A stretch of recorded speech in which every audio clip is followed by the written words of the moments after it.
नमस्कार फ्रेंड्स, आपका वामिका अकेडमी पर स्वागत है। आज आपका इस क्लास के माध्यम से 6 अगस्त 2025 का नेशनल और इंटरनेशनल करंट अफेयर्स के बारे में बात करेंगे। तो वीडियो को स्टार्ट करते हैं।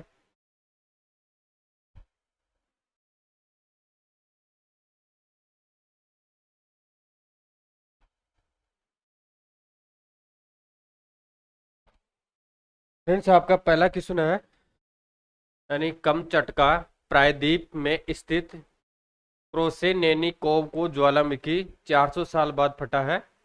यानी कमचटका प्रायद्वीप में स्थित क्रोसेनेनिकोव ज्वालामुखी 400 साल बाद अभी हाल ही में फटा है। यह किस देश में स्थित है? ठीक है, तो ऑप्शन है आपका इसमें इंग्लैंड है, फिर चाइना है, फिर रूस है और फिर यूक्रेन है। तो यहाँ पे फ्रेंड्स आपका राइट आंसर हो जाएगा रूस। कहाँ पे? रूस। यानी जो क्रोसेनेनिकोव ज्वालामुखी है वो रूस में स्थित है और अभी हाल ही में ये 400 साल बाद फटा है। ठीक है, तो इसमें जब फटा था तो उसमें राख का गुबार था जो 4 किलोमीटर की ऊंचाई तक आकाश में फैला था। और उस समय जो फ्लाइट्स यानी जो एरोप्लेन्स का आवागमन था उनको ऑरेंज अलर्ट जारी कर दिया गया था। महत्वपूर्ण क्वेश्चन है। यानी इसमें बता रखा है कि AIFF और फीफा,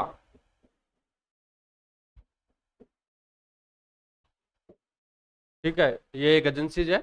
यानी AIFF खेल एजेंसी है, तो AIFF और फीफा ने कहाँ पर देश की पहली लड़कियों की यानी गर्ल्स की फीफा टैलेंट अकादमी या एकेडमी शुरू की है? ऑप्शन है इसमें आपका जयपुर है, फिर आपका रायपुर है, फिर विशाखापट्टनम है और हैदराबाद है। तो यहाँ पे फ्रेंड्स आपका राइट आंसर हो जाएगा हैदराबाद में। कहाँ पे? फीफा द्वारा नई एकेडमी लड़कियों के लिए ट्रेनिंग के लिए प्रशिक्षण के लिए खोली गई है। तो कहाँ पे खोली गई है? तेलंगाना हैदराबाद में खोली गई है। तो इस एकेडमी के माध्यम से महिला फुटबॉल के प्रतिभागियों को विश्व स्तरीय प्रशिक्षण या ट्रेनिंग मिलेगी। नेक्स्ट क्वेश्चन है आपका, यानी नीति आयोग ने इंडिया इलेक्ट्रिक मोबिलिटी इंडेक्स 2024 अभी हाल ही में जारी किया है। क्या जारी किया है? India electric mobility index 2024 report जारी की है। इसमें जो इलेक्ट्रिकल व्हीकल होते हैं, तो ईवी अपनाने में बात करें स्टेट की, तो सबसे ज़्यादा ईवी दिल्ली में है, फिर महाराष्ट्र में, कर्नाटक में, हरियाणा आगे है। ठीक है, यानी ईवी अपनाने में क्रमशः दिल्ली, महाराष्ट्र, कर्नाटक और हरियाणा आगे है। और चार्जिंग इंफ्रास्ट्रक्चर की बात करें, किसकी बात करें? चार्जिंग इंफ्रास्ट्रक्चर की बात करें तो उसमें हरियाणा है, कर्नाटका है, लद्दाख और हिमाचल प्रदेश शीर्ष पर राज्य है। नेक्स्ट आपका है, यानी वर्ल्ड एयर ट्रांसपोर्ट यानी वर्ल्ड एयर ट्रांसपोर्ट स्टेटिक्स 2024 के अकॉर्डिंग भारत कौन सा बड़ा विमानन बाजार बना है? यानी भारत की रैंकिंग कितनी है वर्ल्ड एयर ट्रांसपोर्ट स्टेटिक्स 2024 के अकॉर्डिंग? ऑप्शन आपका फर्स्ट है, फिर सेकंड है, फिर थर्ड थर्ड तीसरा नंबर पे स्थान है और फिर लास्ट में है पांचवा। तो वर्ल्ड एयर ट्रांसपोर्ट स्टेटिक्स 2024 की रिपोर्ट के अनुसार भारत विश्व में पांचवा देश है। कौन सा है? पांचवा देश है। यानी भारत ने, अगर भारत की बात करें तो भारत ने दो 24.1 करोड़, कितने? 24.1 करोड़ यात्रियों की आवाजाही संभाली है। और बात करें तो मुंबई और दिल्ली रूट की, तो मुंबई दिल्ली मार्ग को सबसे व्यस्त मार्गों में 7वां स्थान मिला है। यानी वर्ल्ड की बात कर रहे हैं यहाँ पे, तो पूरे विश्व में मुंबई और दिल्ली ऐसा एयर मार्ग है जो सबसे व्यस्त 7वें स्थान पर रहा है। यानी मुंबई दिल्ली राजमार्ग निजी स्थानों में 7वें स्थान पर रहा है। नेक्स्ट आगे बात करें, आपका पांचवा नंबर का एमसीक्यूज है, यानी 16 से 30 अगस्त 2025 तक एशियन शूटिंग चैंपियनशिप कहाँ पर आयोजित होगी? यह महत्वपूर्ण है। यानी अभी हाल ही में 16 अगस्त से लेके 30 अगस्त 2025 तक एशियन शूटिंग चैंपियनशिप कहाँ पर आयोजित होगी? ऑप्शन है इसमें आपका पाकिस्तान है, अफगानिस्तान है, कजाकिस्तान है और उज्बेकिस्तान है। तो फ्रेंड्स यहाँ पे आपका राइट आंसर हो जाएगा, यानी कजाकिस्तान में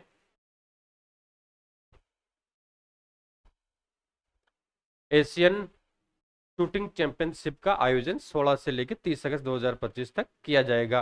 अगर इसमें भारत के परिप्रेक्ष्य में बात करें तो भारत से 182 निशानेबाज इसमें भाग लेंगे, यानी 182 शूटर्स इसमें पार्टिसिपेट करेंगे। इसमें 35 सीनियर खिलाड़ी रहेंगे और 36 जूनियर खिलाड़ियों को सरकारी सहायता या गवर्नमेंट एड मिलेगी। नेक्स्ट है ओपन एआई, ठीक है, आर्टिफिशियल इंटेलिजेंसी। यानी ओपन एआई कंपनी अगस्त में अपना नया जनरेशन मॉडल GPT-5, कौन सा जनरेशन मॉडल, नया मॉडल लॉन्च करने जा रही है, GPT-5 लॉन्च करेगी। कंपनी के मुख्य कार्यकारी अधिकारी, यानी अगर एग्जाम में क्वेश्चन आ जाता है कि ओपन एआई चैट जीपीटी के कंपनी के सीईओ कौन है, चीफ एग्जीक्यूटिव ऑफिसर कौन है, तो यहाँ पे आपका राइट आंसर हो जाएगा सैम ऑल्टमैन। कौन है फ्रेंड्स? सैम ऑल्टमैन इनका नाम है, ठीक है। तो कंपनी के मुख्य कार्यकारी अधिकारी सैम ऑल्टमैन ने बताया कि आने वाले महीनों में कई नए मॉडल्स, प्रोडक्ट्स और फीचर्स पेश किए जाएंगे। नेक्स्ट है, यानी आईआईटी गुवाहाटी और ओयो स्टेट यूनिवर्सिटी ने अंडर वाटर वाइब्रेशन सेंसर बनाया है। यानी भारत की आईआईटी संस्थान गुवाहाटी ने और ओयो स्टेट यूनिवर्सिटी ने मिलकर अंडर वाटर वाइब्रेशन सेंसर बनाया है, जिसका मुख्य कार्य क्या रहेगा उसके बारे में बात करें तो जो मुंह से निकली सांस से, यानी जो मुंह से सांस निकाली जाती है, निकली सांस से वॉइस कमांड पहचानेगा, यानी वॉइस कमांड पहचानता है। यह तकनीक बोलने में असमर्थ लोगों के लिए उपयोगी होगी, यानी जो व्यक्ति असमर्थ है बोलने में, उनके लिए ये तकनीक उपयोगी होगी। नेक्स्ट आगे बात करें, इसमें बता रखा है फ्रेंड्स कि जुलाई 2025 में, यानी जुलाई 2025 के डाटाज की यहाँ पे बात कर रहे हैं पॉम ऑयल के रिगार्डिंग। तो जुलाई 2025 में भारत का पॉम ऑयल आयात 10% घटकर कितना हो गया है? 8.58 लाख टन। कितना हो गया? 8.58 लाख टन रहा है। वहीं सोयाबीन तेल का आयात की बात करें, सोयाबीन तेल इंपोर्ट्स की बात करें तो 38% बढ़कर 4.95 लाख टन हो गया। कितना हो गया? 4.95 लाख टन पहुंच गया है, जो 3 वर्षों में सबसे अधिक रहा है। नेक्स्ट है आपका क्वेश्चन, यानी टाटा मोटर्स की जगुआर लैंड रोवर ने, यानी टाटा मोटर्स ने अभी कुछ समय पहले जगुआर कंपनी का अधिग्रहण किया था, ठीक है। अब ये जगुआर कंपनी टाटा मोटर्स के अधिग्रहण में है। तो इसमें बता रखा है कि टाटा मोटर्स की जगुआर लैंड रोवर ने पीबी बालाजी, क्या नाम है? पीबी बालाजी पीबी बालाजी नाम के व्यक्ति को चीफ एग्जीक्यूटिव ऑफिसर बनाया है।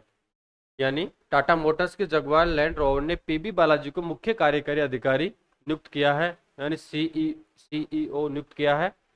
और जो इनका कार्यकाल रहेगा वो फ्रेंड्स 17 नवंबर 2025 से ये कार्यभार संभालेंगे। कब से संभालेंगे? यानी पीबी बालाजी टाटा मोटर्स के जगुआर लैंड रोवर कंपनी में मुख्य कार्यकारी अधिकारी नियुक्त किए गए हैं और ये 17 नवंबर 2025 से अपना कार्यभार संभालेंगे। उन्होंने किनका स्थान लिया है? तो उन्होंने अभी वर्तमान में एड्रियन मार्डेल है कंपनी के चीफ एग्जीक्यूटिव ऑफिसर, तो उन्होंने एड्रियन मार्डेल की जगह ली है, जो 35 वर्षों से निरंतर इस कंपनी में सेवाएं दे रहे थे और वो नवंबर में, यानी 17 नवंबर से रिटायर्ड हो जाएंगे। लास्ट आपका एमसीक्यू है आज का 10वें नंबर का। पीएम मोदी की पहल, यानी प्रधानमंत्री मोदी की पहल पर परीक्षा पे चर्चा क्या है?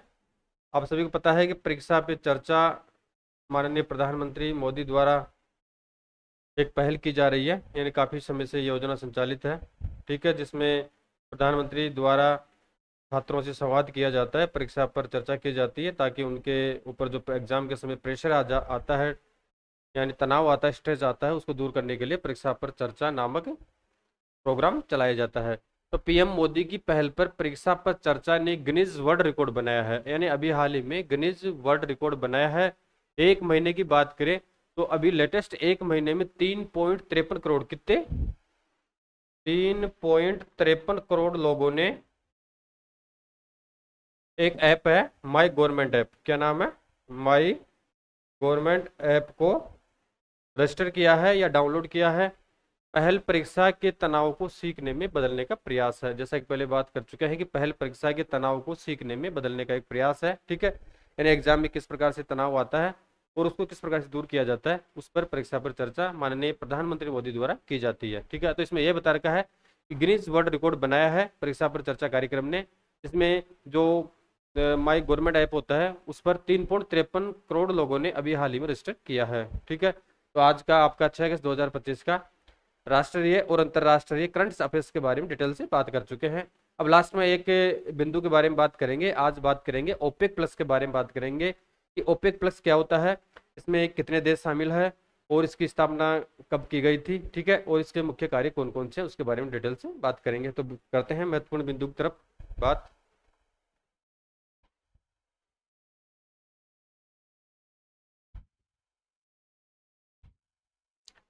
तो आज का टॉपिक है फ्रेंड्स आपका महत्वपूर्ण बिंदु में ओपेक, OPEC प्लस। यानी ओपेक दो प्रकार के हैं, एक ओपेक है सादा और एक ओपेक प्लस है। अब इनकी बात करते हैं। पहले तो इनकी फुल फॉर्म्स के बारे में बात करेंगे कि ओपेक की फुल फॉर्म क्या होती है। यानी organization of the petroleum exporting countries, यानी इसकी फुल फॉर्म है। एग्जाम में अगर क्वेश्चन आ जाता है कि ओपेक की फुल फॉर्म क्या है तो आपको बताना है कि organization of the petroleum exporting countries है। प्रमुख तेल उत्पादक देशों का ये समूह है या ग्रुप्स है जिसकी स्थापना 2016 में हुई थी। यानी जो ओपेक प्लस है, यहाँ पे ओपेक प्लस की बात कर रहे हैं, तो ओपेक प्लस प्लस की स्थापना 2016 में की गई थी। और जबकि ओपेक है इसकी स्थापना 1960 में की गई थी, यानी 1960 में की गई थी। ठीक है, तो इससे पहले इससे पहले सितंबर 1960 में ओपेक की शुरुआत बगदाद में हुई थी। ठीक है, तो ओपेक प्लस से पहले ओपेक की शुरुआत 1960 में या 1960 में इसकी शुरुआत बगदाद में हुई थी। और इसमें कौन कौन सी कंट्री शामिल थे, तो इसमें ईरान शामिल था, इराक शामिल था, कुवैत शामिल था, सऊदी अरब और वेनेजुएला ने की थी। आज ओपेक में वर्तमान में 13 देश इंक्लूड है। कितने हैं, 13 देश इसमें इंक्लूड है। जबकि ओपेक प्लस में 10 और देश शामिल है। ओपेक यानी ओपेक में तो 13 देश शामिल है, जबकि ओपेक प्लस में 10 देश और इसके अलावा शामिल है। इससे गैर ओपेक देश भी वैश्विक तेल नीति में भाग लेते हैं। यानी इस संगठन के माध्यम से, यानी ओपेक प्लस संगठन के माध्यम से जो गैर ओपेक कंट्रीज है वो भी वैश्विक तेल नीति में इसमें पार्टिसिपेट करते हैं। यह गठबंधन दुनिया के 41%, यानी जो यह गठबंधन है ओपेक, दुनिया के 41% कच्चे तेल यानी क्रूड ऑयल का उत्पादन कंट्रोल करता है। यानी दुनिया में जो कच्चा तेल उत्पादित किया जाता है उसका 41% क्षेत्र कंट्रोल करने का कार्य ओपेक प्लस के माध्यम से किया जाता है। हाल ही में ओपेक प्लस के 8 देशों ने, यानी अभी हाल ही में ओपेक प्लस के जो 8 कंट्रीज है ने सितंबर से निर्णय लिया है कि सितंबर 2025 से उत्पादन कितना करेंगे। मैंने पहले कम उत्पादन किया जाता था, अब इस उत्पादन को बढ़ाया जा रहा है। तो 5,47,000 बैरल, कितना, 5,47,000 बैरल प्रतिदिन उत्पादन किया जाएगा। कितना किया जाएगा, 5,47,000 बैरल प्रतिदिन उत्पादन बढ़ाने का फैसला ओपेक प्लस के 8 देशों ने सितंबर माह से निर्णय लिया है या उत्पादन करने का कार्य करेंगे। ठीक है, तो इसमें 5,47,000 बैरल का उत्पादन प्रतिदिन करेंगे। तो बैरल की बात करें फ्रेंड्स, देखिए बैरल में पहले बात कर लेते, बैरल में एक बैरल बराबर कितना लीटर कच्चा तेल होता है। ठीक है, तो एक बैरल में 169 लीटर होता है। कितना होता है, एक बैरल में 169 लीटर यानी 159 लीटर क्रूड ऑयल होता है। ठीक है फ्रेंड्स, यानी आज 6 अगस्त 2025 का आपका नेशनल और इंटरनेशनल करंट अफेयर्स के बारे में पहले 10 क्वेश्चनों को सोल्व कर चुके हैं, उसकी व्याख्या कर चुके हैं और साथ में एक महत्वपूर्ण बिंदु ओपेक प्लस और ओपेक के बारे में डिटेल से बात कर चुके हैं। जिसमें ओपेक प्लस में बात कर चुके हैं कि इसकी स्थापना कब हुई, इसमें कितने कंट्रीज इंक्लूड है और इसकी मुख्य विशेषता क्या है और इसके मुख्य कार्य कौन कौन से हैं, ओपेक की स्थापना कब हुई और इसमें कितने देश शामिल है और वर्तमान में कितने देश इसमें शामिल है, उसके बारे में डिटेल से बात कर चुके हैं। और जो ओपेक के 8 देश हैं उन्होंने सितंबर 2025 से 5,47,000 बैरल प्रतिदिन कच्चा तेल उत्पादन करने का निर्णय लिया है। तो ठीक है फ्रेंड्स, आज के लिए धन्यवाद।